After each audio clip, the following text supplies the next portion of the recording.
দেখো গাইস, এখন আমাদের বাড়ির এখানে এই কাকিমা একটা ওই জয় বাড়িটার কাকিমা প্রচুর গাছ লাগায়।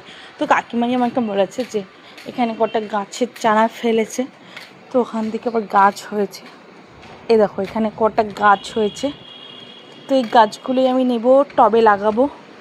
এখানেও হচ্ছে আর কটা গাছ দেখলাম, এটা হচ্ছে পুদিনা। হ্যাঁ, এটা হাইব্রিড টাইপের পুদিনা গাছ আছে। আর এই একটা গাছ, এটা কী গাছ আমি বুঝতে পারছি না, এটাও মনে হচ্ছে কোনো একটা গাছ। পুদিনা গাছ দেখতে গিয়ে আমি আর একটা সুন্দর একটা গাছের খবর পেয়ে গেছি।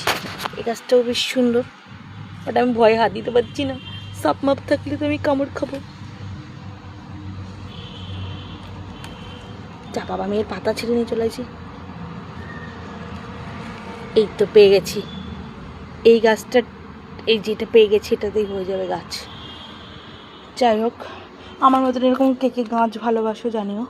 আর এই গাছটা আমি কিভাবে নেব বুঝতে পারছি না, থাক এটাকে পরে নিয়ে যাবো এসে। দেখো এই গাছটা আমি পেয়েছি, এটা কী গাছ আমি ঠিক জানি না, কেউ জানলে একটু বলো। তো এটাও একটা চারা হবে আই থিঙ্ক।